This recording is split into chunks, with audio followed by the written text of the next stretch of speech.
Let's talk about Monday Night Football. Let's get into the Cincinnati Bengals and the Dallas Cowboys. Final score 27-20 in a walk-off touchdown from Jamar Chase there at the end of the game to give the Bengals a win. It was very back and forth, Ollie, between two teams that, let's face it, not great this year. Disappointing, I think, is a common word that we could use for both of these teams. And injuries have gone into that, certainly, for both squads. And I think for the Cincinnati Bengals, it was just really a slow start to the year that they have not been able to overcome. And they still are a dangerous team. You know, they're still able to score a lot of points. We saw that the previous week with them playing the Pittsburgh Steelers. And then, obviously, this week being able to score 27, getting above 25 points once again. But just your overall thoughts. You know, Joe Burrow, a monster game once again. More than 350-yard passing. Jamar Chase, 177 off of 14 catches and 2 touchdowns in this game. You know, the Cowboys offense a little bit more quiet as you would expect with Dak Prescott not in there. Rico Dowdle having over a $130, which is cool to see. But overall, your thoughts on this game,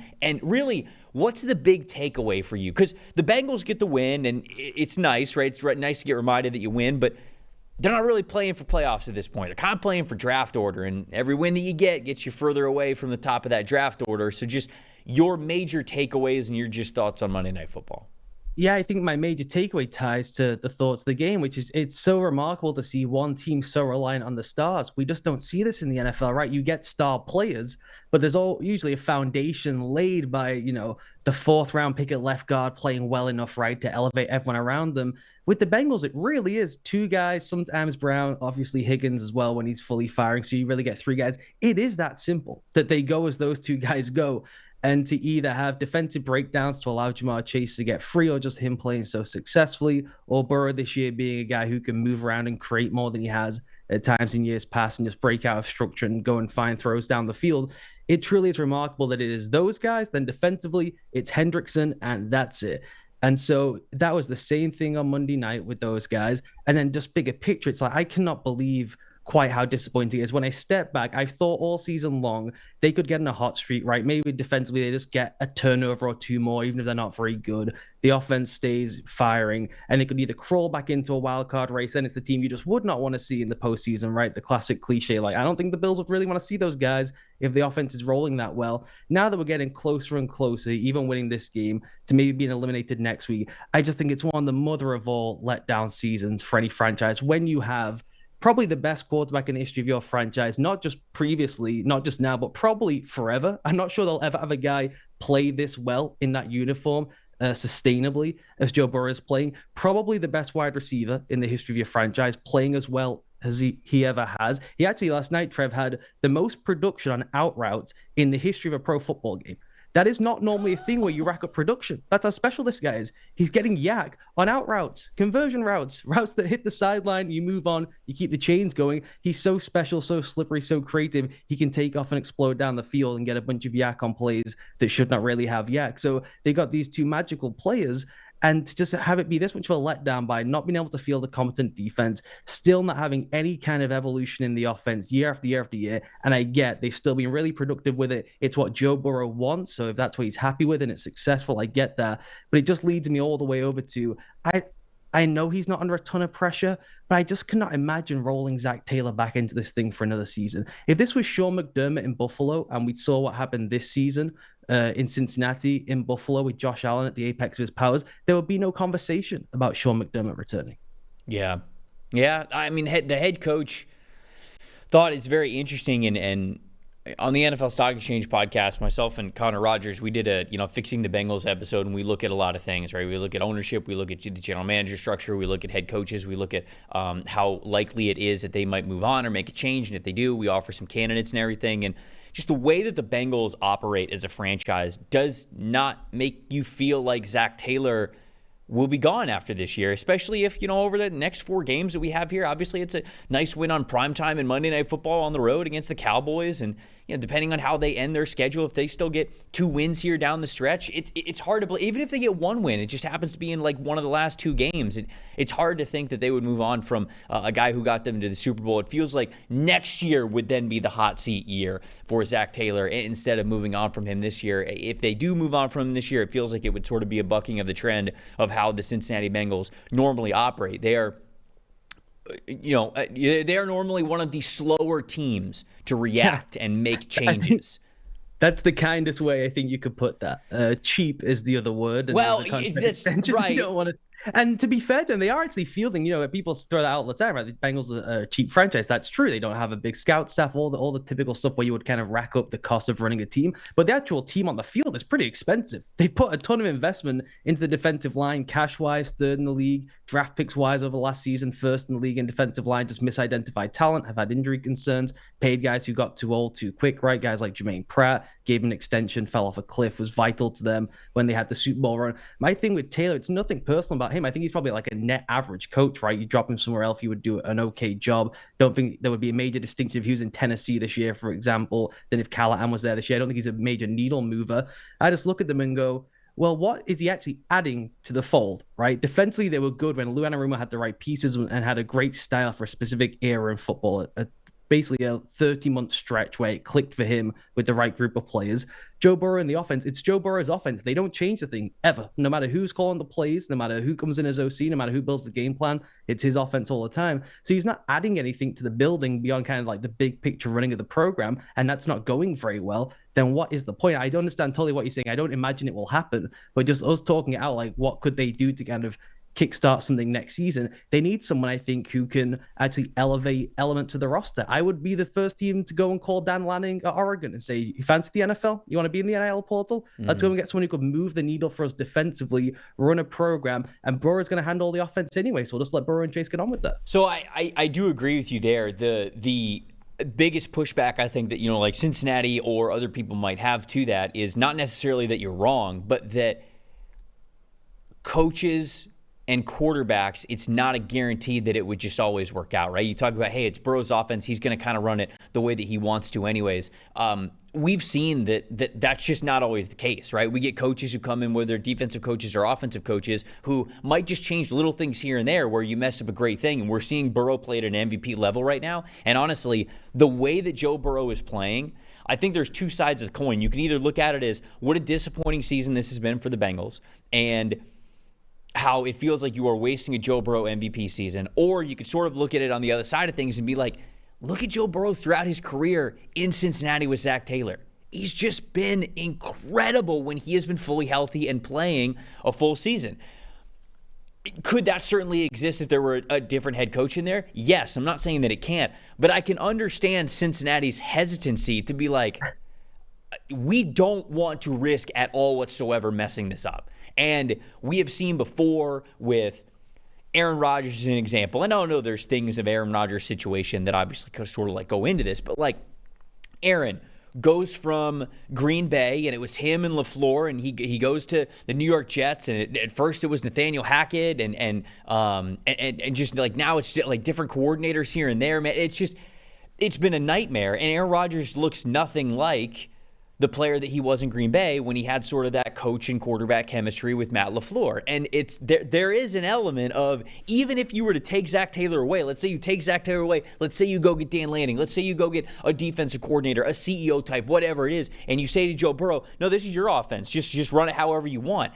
If maybe he doesn't have that system of checks and balances there like he might have with Taylor, do things go off the rails? Does he think, okay, well, I think that things work a certain way, so I'm going to run it like this? And if it doesn't work like that, does he have the answers then to collaborate and change things and all that? So that would be my main pushback to that. Is I don't totally disagree with you that Zach Taylor, it's a little bit of like, the Office Space meme where it's like, all right, so what exactly do you do here? And so there's a little bit of that goes into it. But on the other side of things, is rolling well with by far the most important part of a franchise. And if you can sign to Jamar Chase and bring him back, at the very least have those two guys, even if you didn't have T. Higgins, that's something that I would be very cautious of moving on from, even if there's been some deficiencies and some disappointments elsewhere that the head coach could impact. Yeah, and that's why I was suggesting, like you said, going in a CEO type, more of a defensive mind. Because, I don't think you bring in Kellen Moore and it's suddenly Kellen Moore's show and it's all about Kellen Moore's ego and harpooning Joe Burrow's effectiveness.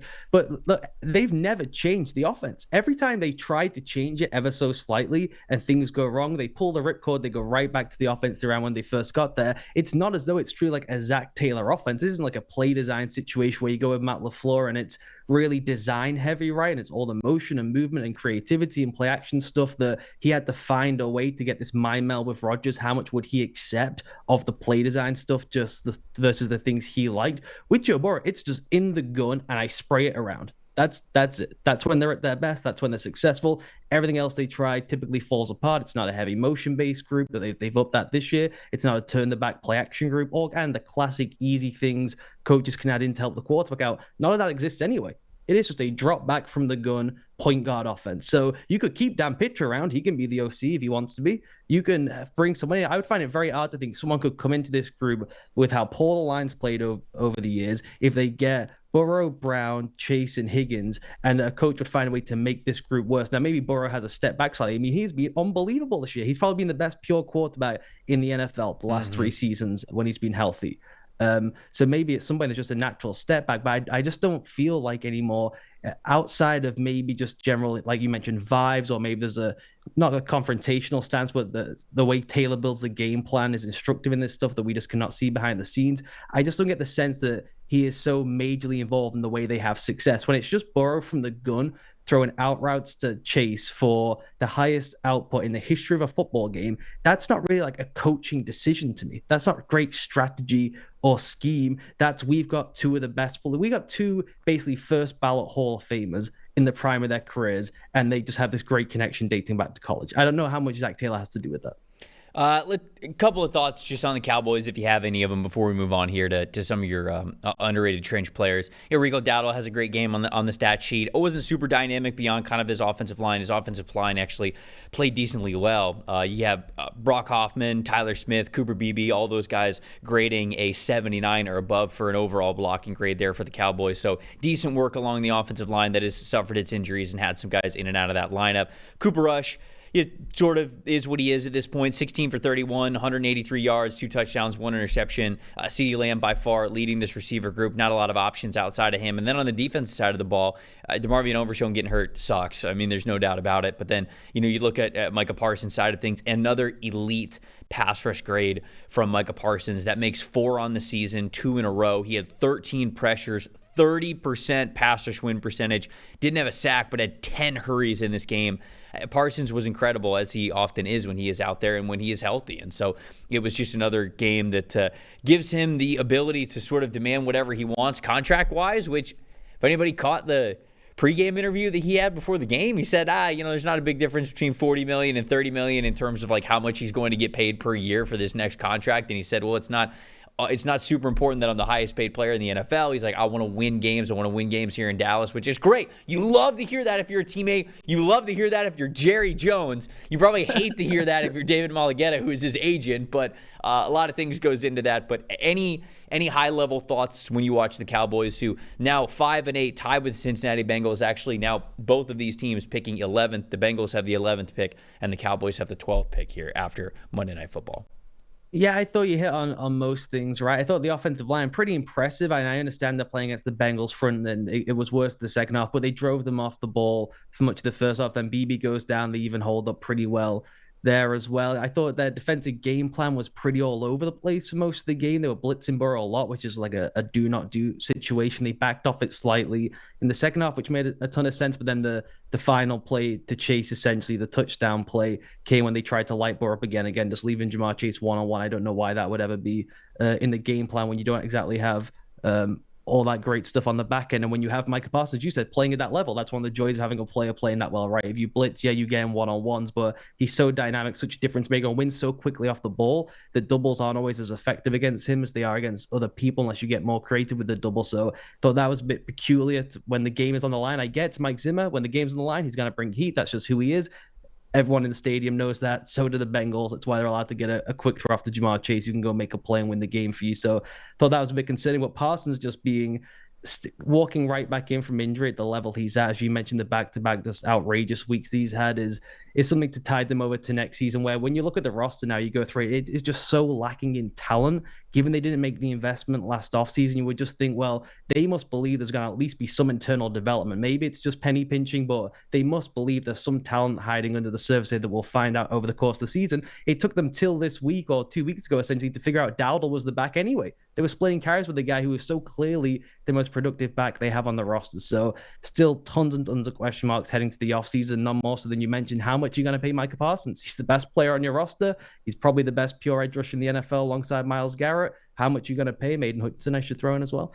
How much you're going to pay him? How much will that compromise what you can do on the rest of the team when you've paid Parsons, Dak, and have to pay CeeDee Lamb at that rate? Yeah. Now this is going to be a fascinating offseason for both of these teams, honestly. You know, you've got the two wide receivers who go into the offseason for the Cincinnati Bengals needing new contracts. Ja'Marr Chase isn't a free agent, but he's really going to be pushing for a new contract. He tried to get one last summer, but this summer really pedal's going to be to the metal. And then obviously what's going to happen with the Dallas Cowboys and Micah Parsons. You know, you signed CeeDee Lamb, you signed Dak Prescott, but the way that those negotiations were handled and how they came down to the wire, I mean, it felt like that was sort of mishandled from them. You don't want to do that with Micah, especially a player who will go out of his way and publicly say how much he wants to win for your team. You want to keep those players happy and motivated to play as best as they can, as long as they can for your franchise, especially when they are that talented. Thanks for watching, everybody. Make sure you like and subscribe the video. And if you don't have a PFF Plus subscription, you can get one to see all the premium stats that we talked about here on the show, plus the expert betting and fantasy advice over at subscribe.pff.com. The description is also right below. So if you are not a PFF Plus subscriber, you can become one today.